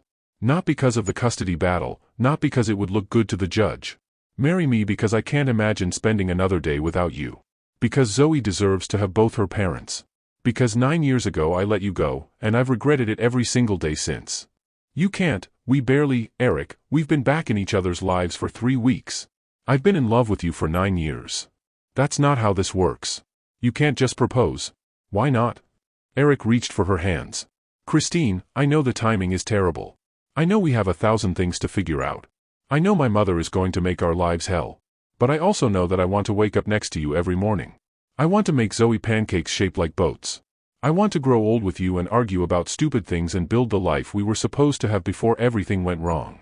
Tears streamed down Christine's face. You're asking me to give up everything. My life in Boston, my career, my independence. I'm asking you to build something new. Together. You don't have to give up your career, write your books here, in Boston, wherever you want. Keep your independence, I don't want to control you, I want to partner with you. Erik's voice cracked. And yeah, being with me means dealing with my family's dysfunction and the media attention and all the complicated baggage that comes with the Andrews name. But it also means you don't have to raise Zoe alone anymore. It means we fight the battles together. It means risking everything all over again. Christine pulled her hands away. Erik, I can't. I can't. Can't or won't. Does it matter? Yes. Erik's voice turned desperate. Because, can't means you're scared but you want to. Won't means you've already decided I'm not worth the risk. Christine closed her eyes. I'm terrified. So am I. Your mother will lose. Tomorrow. In court. I promise you, Christine, she will lose. You can't know that. Yes, I can. Because Vanessa called me an hour ago. Margaret's star witness? Diane Porter? Vanessa found her social media. Found posts from 9 years ago talking about how much she hated her stuck-up roommate who thought she was better than everyone. Found messages to friends saying she wished Christine would fall on her face. Erik's voice strengthened. The woman's testimony is pure revenge. My lawyer will destroy her credibility in 5 minutes. Christine opened her eyes. Really? Really? We're going to win tomorrow. And then my mother will have no leverage, no case, no way to hurt us. Erik stepped closer. So the only question left is, do you want this? Do you want us? Christine's voice broke. I'm so scared of wanting this. Why? Because last time I let myself want you, I lost everything. You won't lose me again. Erik cupped her face. I swear to you, Christine.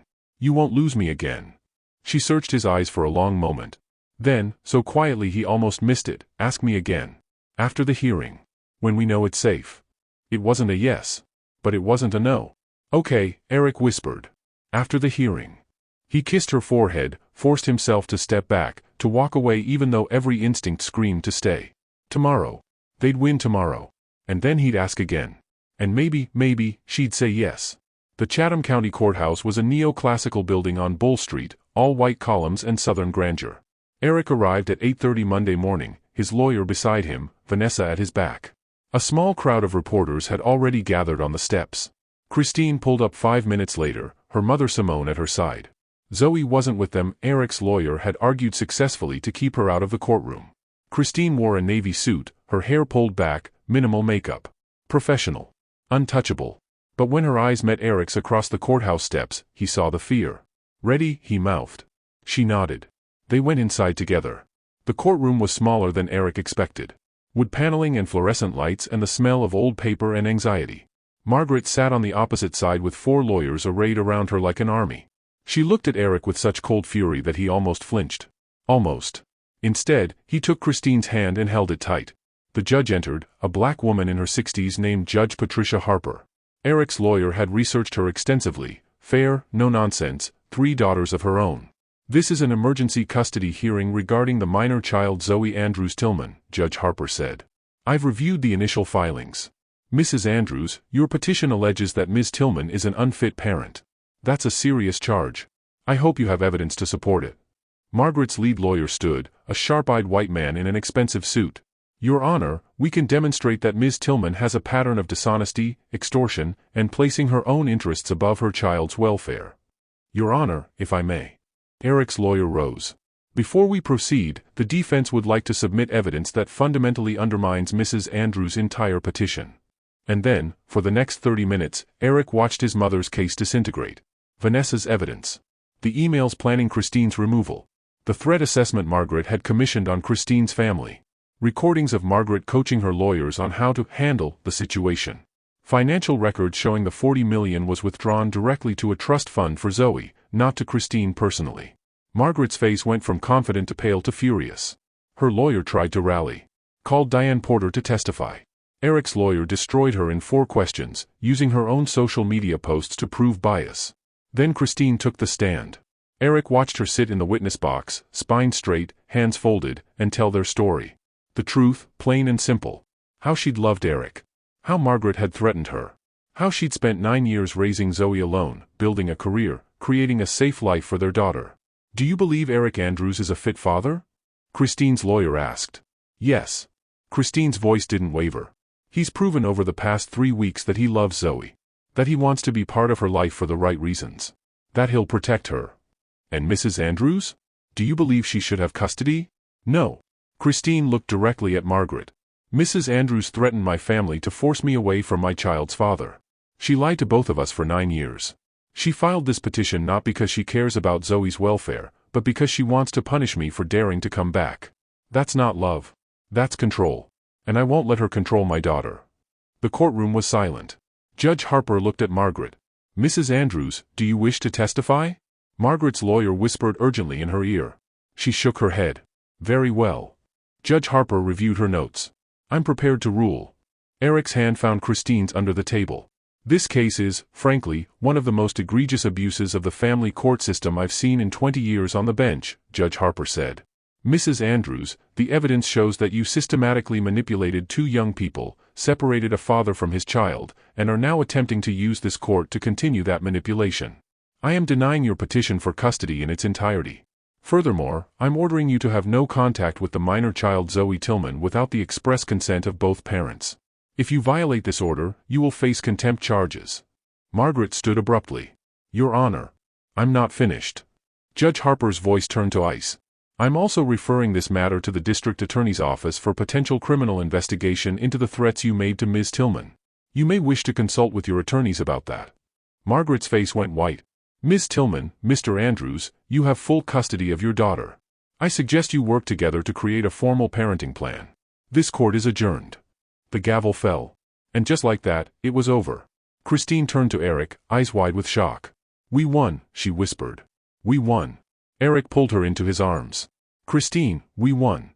She collapsed against him, shaking, and Erik held her while she cried, 9 years of fear and grief and relief pouring out all at once. Behind them, Margaret stormed out of the courtroom, her lawyers scrambling after her. Vanessa appeared at Erik's side, tears streaming down her face. It's over, she said. Erik, it's really over. He reached out, pulled his sister into the embrace. Thank you, he said. Vanessa, thank you. I should have done it years ago. They stood there, the three of them, until Christine's lawyer cleared his throat. We should go.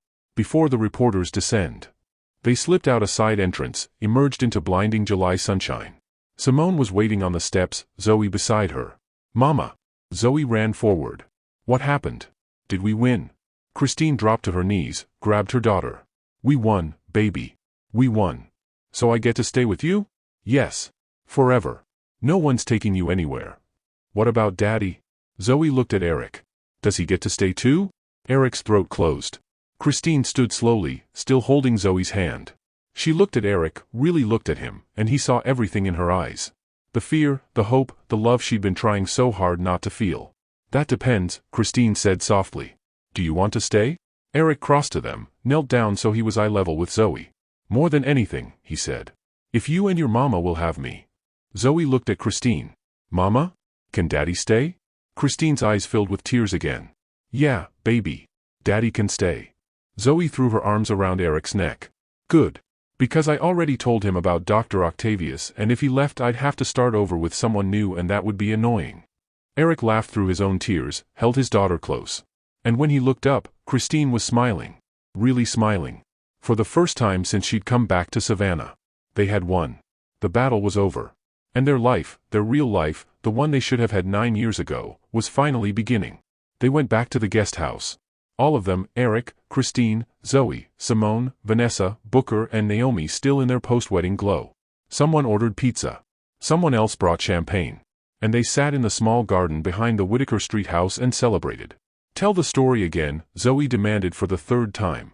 About how the judge said Grandma Margaret was being egregious, Christine supplied. Yeah, that.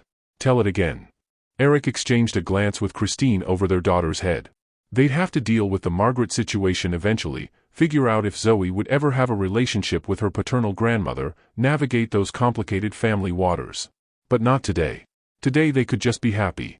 The judge said, Erik began, pulling Zoe into his lap, that trying to take you away from your mama was one of the worst things she'd ever seen. And that you get to stay exactly where you belong, with both of us. Forever? Zoe asked. Forever, Erik confirmed. Zoe nodded, satisfied, then spotted a butterfly and scrambled off to chase it through the garden. Which left Erik and Christine sitting side by side on the wrought iron bench, close enough that their shoulders touched, not quite close enough to be holding each other. You're still planning to leave Wednesday, Erik said quietly. Christine watched Zoe chase the butterfly. Our tickets are already booked. So change them. Erik. I know. I said I'd ask after the hearing. He turned to face her. Christine, we won. My mother has no power over us anymore. The judge made it clear, you're an excellent mother, I'm Zoe's father, and we have every right to build whatever life we want. So I'm asking now. Stay. My life is in Boston. My publisher, my editor, my ma's whole support system. Your ma is literally sitting right there having the time of her life in Savannah. Erik gestured to where Simone was laughing at something Vanessa said. And you can write books anywhere. You don't need to be in Boston for that. My friends can visit. Technology exists. Erik caught her hand. Christine, you're listing logistics. Those are all solvable problems. What I need to know is, do you want to stay? Not for Zoe, not because it's convenient. Do you want to be here? With me? Christine looked at their joined hands. It's not that simple. Why not? Because 9 years ago, I wanted to stay. I wanted you. And your mother destroyed that. And even though we won today, even though she can't legally touch us anymore, Christine's voice cracked. I'm still scared, Erik.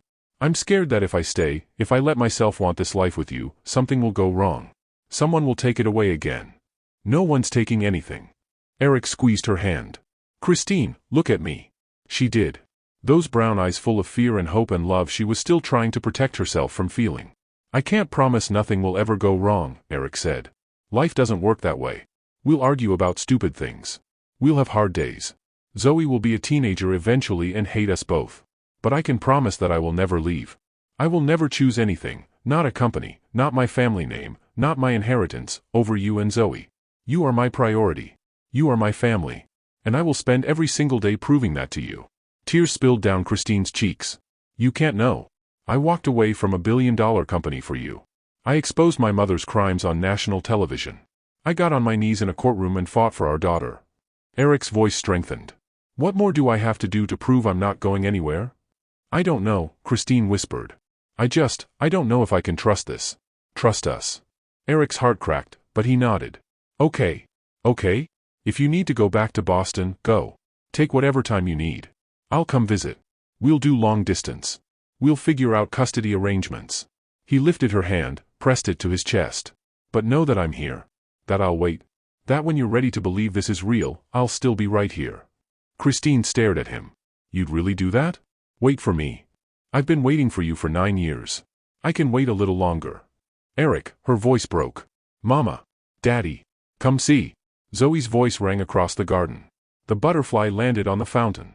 They stood, walked over to where Zoe was pointing excitedly at a monarch butterfly perched on the edge of the small fountain, wings slowly opening and closing.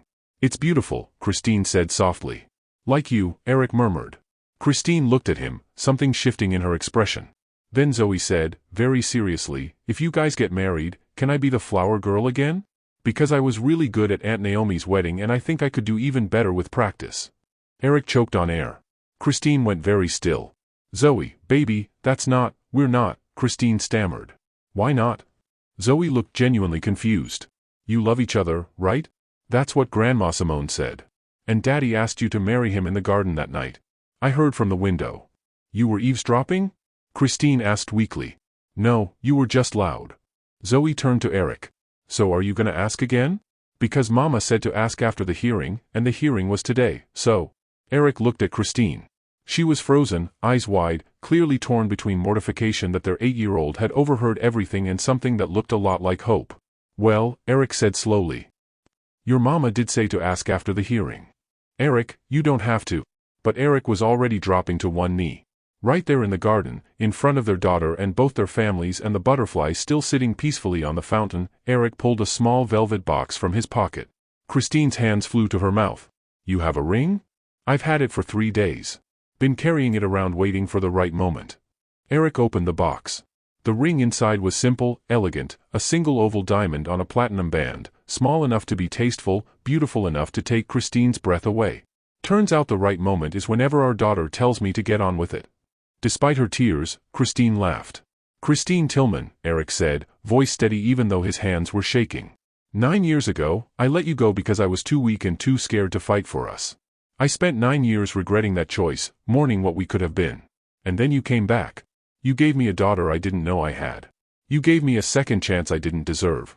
And you showed me what real strength looks like, raising Zoe alone, building a career, surviving my mother's manipulation, standing up in that courtroom today. Christine was crying openly now. I love you, Erik continued. I love your strength and your art and the way you make everything beautiful just by being in it. I love that you're an incredible mother. I love that you're stubborn and protective and sometimes you push me away because you're scared, but you keep letting me back in anyway. I love everything about you. And I want to spend the rest of my life proving that you can trust this.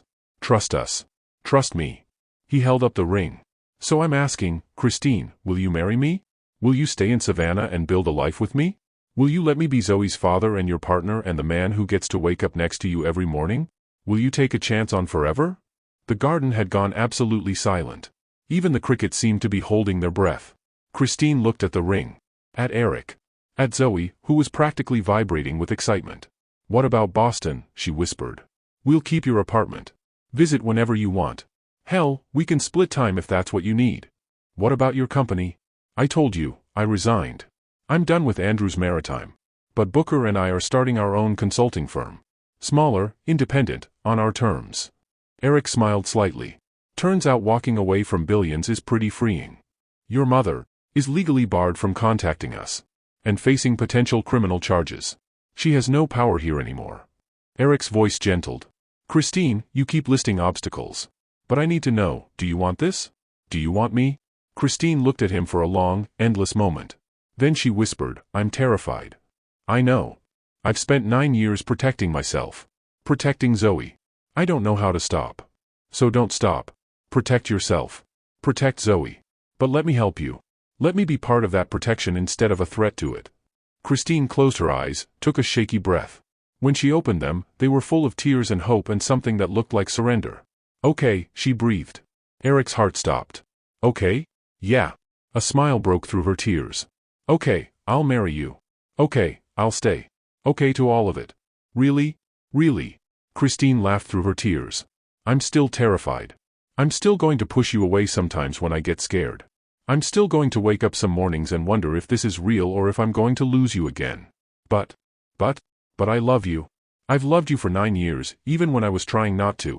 And Zoe deserves to have both her parents. And I deserve to have the life your mother stole from me. Christine's voice strengthened. So yes. Yes, I'll marry you. Erik slid the ring onto her finger with shaking hands. Then he stood, pulled her into his arms, and kissed her while their families cheered and Zoe shrieked, I get to be a flower girl again, and the butterfly lifted off the fountain and flew away into the Savannah twilight. 3 months later, October 2024. They got married at Wormslow Historic Site. The ceremony took place under the famous Oak Avenue, that stunning mile-and-a-half tunnel of live oaks draped with Spanish moss, sunlight filtering through in golden shafts. Small and intimate, just 40 guests scattered on white chairs beneath the ancient trees. Zoe was indeed the flower girl, in a dress she'd helped design herself, purple with hand-painted boats along the hem. She took her role very seriously, walking down the moss-strewn path scattering rose petals with solemn concentration. Simone walked Christine down the aisle. Christine wore ivory silk, simple and elegant, her natural curls loose around her shoulders with small white flowers tucked throughout. She carried a bouquet of wildflowers and magnolia blossoms, and when she reached the altar and met Erik's eyes, she was smiling. Really smiling. No fear, no hesitation. Just joy. Erik wore a charcoal suit, no tie, looking at Christine like she was the only person in the world. Booker officiated. He'd gotten ordained online specifically for this, and managed to make it through the ceremony without crying. Barely. 9 years ago, Booker said, these two people fell in love in Forsyth Park. And then they lost each other. Spent 9 years apart, building separate lives, believing they'd missed their chance. But love doesn't work on our timeline. It works on its own schedule. And sometimes, love gives you a second chance. Christine squeezed Erik's hands. Sometimes, Booker continued, love comes back. Stronger for having been tested. Wiser for having been lost. And sometimes love brings a gift you didn't know you needed, a little girl with blue-gray eyes and an obsession with boats and the power to bring her parents home to each other. Zoe beamed from the front row. So today, Booker said, we celebrate not just a wedding, but a homecoming. Christine, Erik, Zoe, you found your way back to each other. And that's worth celebrating. The vows were simple. Erik promised to choose Christine every day, to fight for their family, to make her laugh when she was stressed and hold her when she was scared. To be Zoe's father not just in name but in action. To build the life they should have had 9 years ago, starting today. Christine promised to trust him, to let him in even when she was afraid, to build a partnership instead of going it alone. To let Zoe know her father, to make Savannah home, to believe in second chances and forever. And when Booker finally said, you may kiss your bride, Erik cupped Christine's face and kissed her like they had all the time in the world. Because they did. They finally did. The reception was at the River House Gallery, full circle from where they'd reunited. Dancing and champagne and toasts that made everyone cry. Vanessa gave a speech about second chances and family being the people who choose you. Naomi talked about watching her best friend fall in love twice with the same man. Simone welcomed Erik to the family and warned him that if he ever hurt her daughter again, she'd make his life very difficult. Erik believed her. As the night wound down, Erik found Christine on the River Street balcony, looking out over the Savannah River in the moonlight. Hey, wife, he said, wrapping his arms around her from behind. Hey, husband. Christine leaned back against him. Can you believe we actually did this? Honestly? No. I keep waiting to wake up and find out it was all a dream. Me too. Christine turned in his arms. Thank you. For what? For not giving up. For fighting for us. For proving that second chances are real. She pressed her palm to his chest. For coming back to me. You came back to me, Erik corrected. I was just smart enough not to let you leave again. They kissed in the moonlight, the river flowing behind them, Savannah humming with life and history and new beginnings. Mama. Daddy. Zoe's voice rang from inside. They're cutting the cake and you're missing it. Christine laughed. We should go. In a minute. Erik held her closer. I just want to remember this. All of it. The way you look right now. The way this feels. The fact that we actually made it. We made it, Christine agreed softly. They went back inside, cut the cake, danced until their feet hurt. And when the night finally ended and they drove home to the house they'd bought together on Jones Street, a historic home with a garden and enough room for Zoe and maybe, someday, siblings, Christine couldn't stop smiling. They were home. Finally, impossibly, wonderfully home. 18 months later, January 2026. The Forsyth Park fountain sparkled in the winter sunlight. Erik stood beside it with Zoe, who was now 9 years old and had recently declared she was, basically a teenager, so stop treating me like a baby, Daddy. What do you think we should wish for? Erik asked, handing her a penny. Zoe considered seriously. I already have everything I want. You, Mama, Grandma Simone, Aunt Vanessa, the baby. You're not supposed to tell me what you're wishing for or it won't come true, Erik reminded her. That's only if you're wishing for something new. I'm just wishing for everything to stay this good. Erik's throat tightened. That's a pretty good wish. They tossed their pennies into the fountain together. Behind them, Christine appeared, pushing a stroller. At 37, pregnant with their second child, she was somehow even more beautiful than the day he'd married her. She wore jeans and an oversized sweater, her hair in a messy bun, looking tired and happy and absolutely radiant. In the stroller, their 6-month-old son, Noah Erik Andrews, slept peacefully, tiny fist curled against his cheek. Did you wish for anything good? Christine asked Zoe. Can't tell you or it won't come true. Fair enough. They started walking through the park, the same park where Erik and Christine had met nearly 11 years ago. So much had changed. So much had healed. Erik had started his consulting firm with Booker. It was smaller than Andrews Maritime, but it was theirs, built on their terms. They did good work, helped companies design sustainable vessels, treated their employees like humans instead of resources. Christine had published 3 more books. The latest, a story about a little girl who discovered her father was secretly a ship captain, had won the Caldecott Medal. She dedicated it to Zoe, who brought her father home. They split their time between Savannah and Boston now. 6 months in each city, giving Zoe stability in both places, keeping Simone close, maintaining Christine's professional connections. It worked. Margaret had never recovered from the custody battle. The criminal investigation hadn't produced charges, not enough evidence to prosecute, but the court of public opinion had destroyed her. She'd resigned from all her charity boards. Sold her shares in Andrews Maritime. Effectively disappeared from Savannah society. Vanessa had reached out twice, trying to facilitate some kind of reconciliation. Christine had politely declined. Maybe someday, she'd said. But not yet. Erik hadn't spoken to his mother in 18 months. Didn't plan to. Some bridges, once burned, stayed burned. Daddy, can we get hot chocolate? Zoe asked, pointing to a vendor near the fountain. Sure, baby. As Erik walked with Zoe to the stand, Christine found a bench and sat down with Noah's stroller. She watched her husband and daughter laughing together, heads bent close, and felt the now familiar swell of gratitude and wonder. They'd made it. Against all odds, despite all the obstacles, they'd actually made it. Her phone buzzed. A text from Naomi. Lunch next week? Booker and I have news. Christine smiled. Naomi and Booker had been talking about starting a family. She texted back. Absolutely. And congratulations, if it's what I think it is. 3 dots appeared, then. It is. 8 weeks. Don't tell anyone yet. Your secret's safe. Love you. Love you too. So glad you stayed. Christine looked up as Erik and Zoe returned, 3 hot chocolates balanced carefully. One for you, Zoe announced, handing over a cup. With extra marshmallows because you're growing a baby and babies probably like marshmallows. Thank you, sweet girl. Erik sat beside Christine, Zoe climbed onto his other side, and they sat there together, a family, watching people walk past, watching the fountain spray, watching Savannah be beautiful in the winter light. Noah woke up, made a small sound.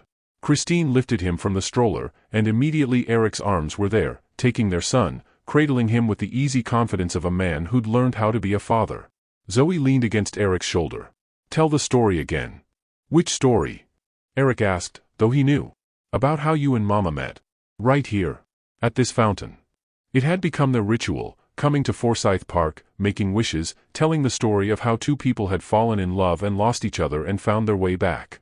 Well, Erik began, Noah settled against his chest, Christine's hand in his free one, Zoe listening like she hadn't heard this story 100 times. 9 years ago, I was sitting on a bench right over there. And I looked up and saw the most beautiful woman I'd ever seen, sitting under an oak tree, drawing the fountain.